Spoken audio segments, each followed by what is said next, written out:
We've all been taking turns exploring Heritage Park. Last week, they opened their newest exhibit, and this is so cool. It's called the Famous Five Interpretive Center. This celebrates the lives and historic accomplishments of some women you may have heard of. Nelly McClung, Emily Murphy, Irene Pearlby, Louise McKinney, and Henrietta Muir Edwards. The exhibit is a near replica of McClung's home, which is actually located in Calgary's Beltline. It's in the Beltline still. But a historic property, so couldn't be moved. Since opening its doors, people have been excited to explore the new exhibit because, as senior interpreter Rebecca Schreiner explains, there's now a space where the legacies of these women are being celebrated. And there's all these names of men who came through and did all these things, and there were women there too, but they didn't get written about. Their names didn't get marked down. So people are really happy that we have this space to talk about what women were doing in Canada, so we're not ignoring half of the people who came and built this country into what it is.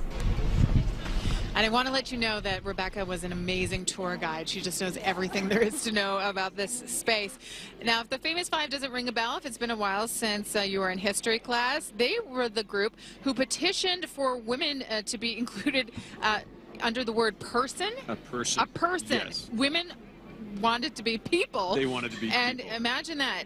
Anyway, the Supreme Court of Canada ruled against them. The group took their appeal to the British Judicial Committee of the Privy Council. This was unheard of in those days. Yes. Women did not do this. In 1929, they won the right to be called persons and to be eligible for appointment to the Canadian Senate. So these suffragettes really led the way for all Canadian women.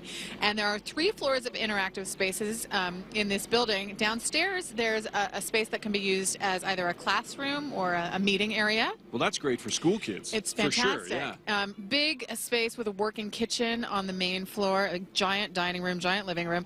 And then upstairs, there are the rooms, as you would have seen them back in Nelly McClung's days. Oh, cool. So her writing room, a maid's room, which was really interesting because it was on the same floor as the family, yeah, which is unusual. Very right? unusual. Yeah. And in fact, they sort of took in their maid or their housekeeper, and she ended up getting married in their house. So cool. they considered her part of the family. Part of the family. That's nice. And then there were 2 of her children, I think, who lived there at the time.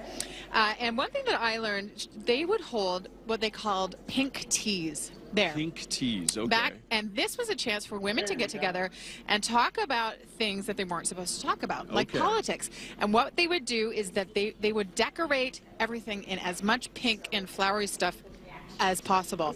And this was in order to chase the men away, so the men had no interest in being a part of it. So the men would say, I'm not going to a pink tea. Yeah. And then they would break the rules and talk about politics. Rebels. And that's this was born. So here you can see taking us through all the bedrooms and you know, the fine details of Nelly McClung's home really done this. So very impressive space. One interesting fact, Shane Holmes, who built that house, will now sell the blueprints to you if you want to have the Nelly McClung home. So you could build a home just like Nelly McClung's. And it's, wow, I mean, if I could have a house like that, yeah. So check it out when you come to Heritage Park.